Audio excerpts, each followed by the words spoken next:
സ്വാഗതം. നമുക്ക് ക്ലാസ്സിലേക്ക് കടക്കാം. ഒരു ത്രികോണത്തിൻ്റെ കോണുകളുടെ ആകെത്തുക എപ്പോഴും 180 ഡിഗ്രി ആയിരിക്കും. ഒരു ത്രികോണത്തിൻ്റെ കോണുകളുടെ ആകെത്തുക 180 ഡിഗ്രി ആയിരിക്കും. ഒരു ത്രികോണത്തിൻ്റെ ചെറിയ രണ്ട് വശങ്ങളുടെ തുക എല്ലായ്പ്പോഴും വലിയ വശത്തേക്കാൾ കൂടുതലായിരിക്കും. 3 വശങ്ങൾ തന്നിട്ട് ത്രികോണത്തിൻ്റെ വശങ്ങളാകാൻ സാധ്യതയുള്ളത് ഏതെന്നും ത്രികോണത്തിൻ്റെ വശങ്ങളാകാൻ സാധ്യതയില്ലാത്തത് ഏതെന്നും രണ്ടും ചോദിക്കാറുണ്ട്. രണ്ടും നമുക്ക് അറിഞ്ഞിരിക്കണമെങ്കിൽ ഈ കാര്യം മനസ്സിലാക്കണം. ഒരു ത്രികോണത്തിൻ്റെ 3 സൈഡ് തന്നേക്കും. ചെറിയ 2 വശങ്ങൾ കൂട്ടുമ്പോൾ മൂന്നാമത്തെ വലിയ വശത്തേക്കാൾ കൂടുതലാണെങ്കിൽ അത് ത്രികോണത്തിൻ്റെ 3 വശങ്ങളാണ്. ഇവിടെ ത്രികോണത്തിൻ്റെ വശങ്ങളുടെ നീളങ്ങൾ ത്രികോണത്തിൻ്റെ ചുറ്റളവിൻ്റെ പകുതിയേക്കാൾ കുറവായിരിക്കും. ത്രികോണത്തിൻ്റെ വശങ്ങളുടെ നീളങ്ങൾ ത്രികോണത്തിൻ്റെ ചുറ്റളവിൻ്റെ പകുതിയേക്കാൾ കുറവായിരിക്കും. ഈ കാര്യങ്ങൾ മനസ്സിലാക്കി വെക്കുക. ബേസിക്കായിട്ട് ത്രികോണങ്ങളെപ്പറ്റി ബേസിക്കായിട്ടുള്ള കാര്യങ്ങൾ നമുക്ക് വിശദമായി ചർച്ച ചെയ്യാം. ഒരു ത്രികോണത്തിന് 3 കോണുകളാണ്. ത്രികോണത്തിൻ്റെ കോണുകളുടെ ആകെത്തുക 180 ഡിഗ്രി ആയിരിക്കും. ഒരു ത്രികോണത്തിൻ്റെ ചെറിയ 2 വശങ്ങളുടെ തുക എല്ലായ്പ്പോഴും വലിയ വശത്തേക്കാൾ കൂടുതലായിരിക്കും. ഉദാഹരണത്തിന് 2, 3, 8. 2, 3, 5. 8നേക്കാൾ കുറവാണ്. അപ്പോൾ അത് ത്രികോണത്തിൻ്റെ വശങ്ങളാവില്ല. ഒരു ത്രികോണത്തിന് 2, 3, 1 അത് ത്രികോണത്തിൻ്റെ വശങ്ങളാണ്. കാരണം 2 + 3 > 1. ഇപ്പോൾ ആകാൻ സാധ്യതയുള്ളതും ആകാൻ സാധ്യതയില്ലാത്തതും ചോദിക്കാറുണ്ട്. അത് അറിയണമെങ്കിൽ നമുക്ക് ഈ കാര്യം പഠിച്ചിരുന്നാലേ നമുക്ക് ചെക്ക് ചെയ്യാൻ പറ്റത്തുള്ളൂ. ത്രികോണത്തിൻ്റെ വശങ്ങളാണോ ത്രികോണത്തിൻ്റെ വശങ്ങളാകാൻ സാധ്യതയില്ലാത്തതാണോ. 2 രീതിയിലും ചോദിച്ച് കാണാറുണ്ട്. ഇത് ത്രികോണത്തിൻ്റെ വശങ്ങളുടെ നീളങ്ങൾ ത്രികോണത്തിൻ്റെ ചുറ്റളവിൻ്റെ പകുതിയേക്കാൾ കുറവായിരിക്കും. ത്രികോണത്തിൻ്റെ വശങ്ങളുടെ നീളങ്ങൾ ത്രികോണത്തിൻ്റെ ചുറ്റളവിൻ്റെ പകുതിയേക്കാൾ കുറവായിരിക്കും. മനസ്സിലാക്കി വെക്കുക. ഒരു ത്രികോണത്തിൻ്റെ വശങ്ങൾ 3:4:5 എന്ന അംശബന്ധത്തിലാണ് തന്നിട്ടുണ്ട്. നമുക്ക് ചുറ്റളവ് എത്ര തന്നിട്ടുണ്ട്? ചുറ്റളവ് 120 സെൻറ്റിമീറ്ററാണ്. നമുക്ക് ഏറ്റവും നീളം കുറഞ്ഞ വശമാണ്. ഇവിടെ 3, 4, 5 3 അതായത് 3 / ഇത് 3 കൂടെ കൂട്ടണം. 3, 4, 7, 5, 12. 3 + 4 + 5 ഇൻറ്റു ചുറ്റളവ്. 3 × 10 30. ഓപ്ഷൻ എ ആണ് ഉത്തരം. ഏറ്റവും വലിയ വശമാണ് ചോദിച്ചെങ്കിൽ 5. ഇവിടെ 3, 4, 5 ഏറ്റവും വലിയ സംഖ്യ. 5 / ഇത് 3 കൂടെ കൂട്ടാം. 3 + 4 + 5 ഇൻറ്റു ചുറ്റളവ്. 3 ഏറ്റവും ചെറുത് ചോദിച്ചതുകൊണ്ട് ഇവിടെ 3, 4, 5 ഏറ്റവും ചെറുത് 3. അതുകൊണ്ട് 3 / 3 + 4 + 5 3, 4, 7, 5, 12. 3 + 4 + 5 അത് മനക്കണക്കായിട്ട് ചെയ്യുക. ഇൻറ്റു 120. അതായത് 3/12 × 120.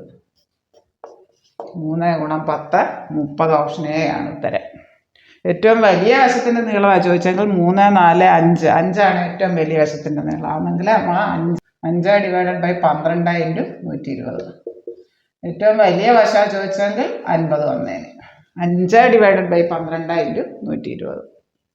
ത്രികോണത്തിൻ്റെ ചുറ്റളവ് 30 സെൻറ്റിമീറ്റർ. അതിൻ്റെ ഒരു വശത്തിൻ്റെ നീളമാകാൻ സാധ്യതയില്ലാത്തതെന്നാണ് ചോദിച്ചേക്കുന്നത്. നമുക്ക് അത് അറിയണമെങ്കിൽ ഇത് പഠിച്ചിരിക്കണം. ത്രികോണത്തിൻ്റെ വശത്തിൻ്റെ നീളങ്ങൾ ചുറ്റളവിൻ്റെ പകുതിയേക്കാൾ കുറവായിരിക്കും. ത്രികോണത്തിൻ്റെ ചുറ്റളവിൻ്റെ പകുതിയേക്കാൾ കുറവായിരിക്കും. അതായത് ഇവിടെ ചുറ്റളവ് എത്ര?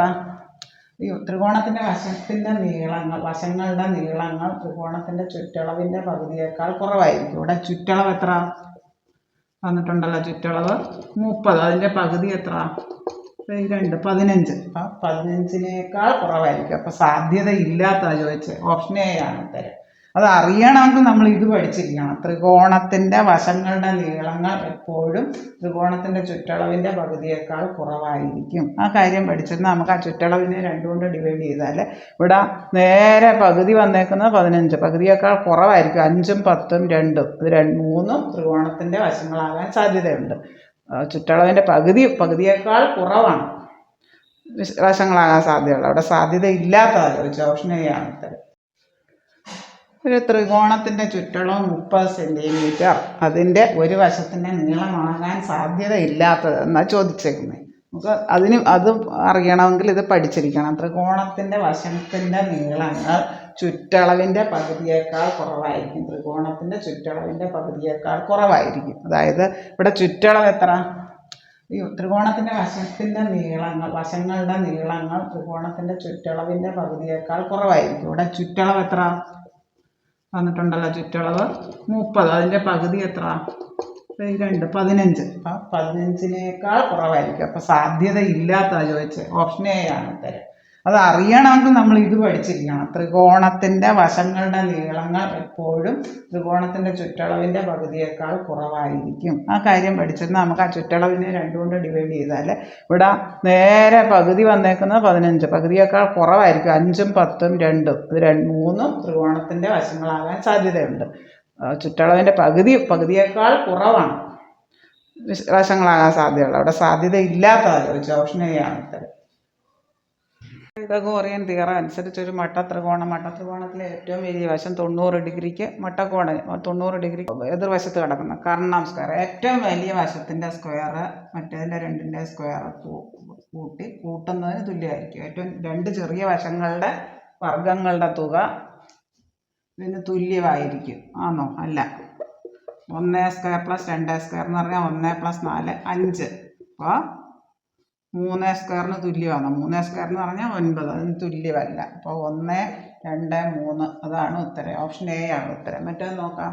1 സ്ക്വയർ പ്ലസ് √3 സ്ക്വയർ എന്ന് പറഞ്ഞാൽ 1 പ്ലസ് 3 4 വരും. ഇവിടെ 2ൻ്റെ സ്ക്വയറും 4 വരും. 1 സ്ക്വയർ പ്ലസ് √3 സ്ക്വയർ സമം 2 സ്ക്വയർ. ഇത് മട്ടത്രികോണത്തിൻ്റെ വശമാണ്. ഇതും അതുപോലെ 1 സ്ക്വയർ പ്ലസ് 1 സ്ക്വയർ സമം 1 പ്ലസ് 1 2. അതായത് √2ൻ്റെ സ്ക്വയറും 2ആണ്. 1 square plus 1 square plus √2 square. 1 square plus 1 square 1 1 2. √2ൻ്റെ സ്ക്വയറും 2ആണ്. ഇവിടെ 3 സ്ക്വയർ പ്ലസ് 4 സ്ക്വയർ. അതായത് 3 സ്ക്വയർ പ്ലസ് 4 സ്ക്വയർ എന്ന് പറഞ്ഞാൽ എത്രയാണ്? 9 പ്ലസ് 16 എന്ന് പറഞ്ഞാൽ 25. അതായത് 5ൻ്റെ സ്ക്വയറാണ്. അപ്പോൾ ഇതെല്ലാം 3 square plus 4 square equal to 5 square. 1 square plus 1 square equal to √2 square. 1 square plus √3ൻ്റെ സ്ക്വയർ എന്ന് പറഞ്ഞാൽ √3 1 പ്ലസ് 3 അതായത് 2ൻ്റെ സ്ക്വയർ ആണ് 4. ഇവിടെ 1 square plus 2 square not equal to 3. ഇതിന് തുല്യമല്ല. ത്രികോണത്തിന് പൈതഗോറിയൻ തിയറം അനുസരിച്ച് കർണ സ്ക്വയർ സമം മറ്റു വശങ്ങളുടെ വർഗ്ഗങ്ങളുടെ തുക. ഇവിടെ ഓപ്ഷൻ എ ആണ് ഉത്തരം. കാര്യങ്ങൾ നിങ്ങൾക്ക് നല്ലതുപോലെ മനസ്സിലായി എന്ന് ഞാൻ വിശ്വസിക്കട്ടെ. ഈ വീഡിയോ ഇഷ്ടമായെങ്കിൽ ലൈക്ക് ചെയ്യുക, ഷെയർ ചെയ്യുക, സബ്സ്ക്രൈബ് ചെയ്യുക. സബ്സ്ക്രൈബ് ചെയ്യാൻ മറക്കല്ല. ഇത് നിങ്ങളുടെ എല്ലാ കൂട്ടുകാരിലേക്കും എത്തിക്കുക. താഴെ കാണുന്ന ബെല്ലൈക്കൺ എനേബിൾ ചെയ്താലും ഞാനിരുന്ന വീഡിയോസിൻ്റെ എല്ലാ നോട്ടിഫിക്കേഷൻസ് നിങ്ങൾക്ക് ലഭിക്കുന്നതാണ്. Thank you for all.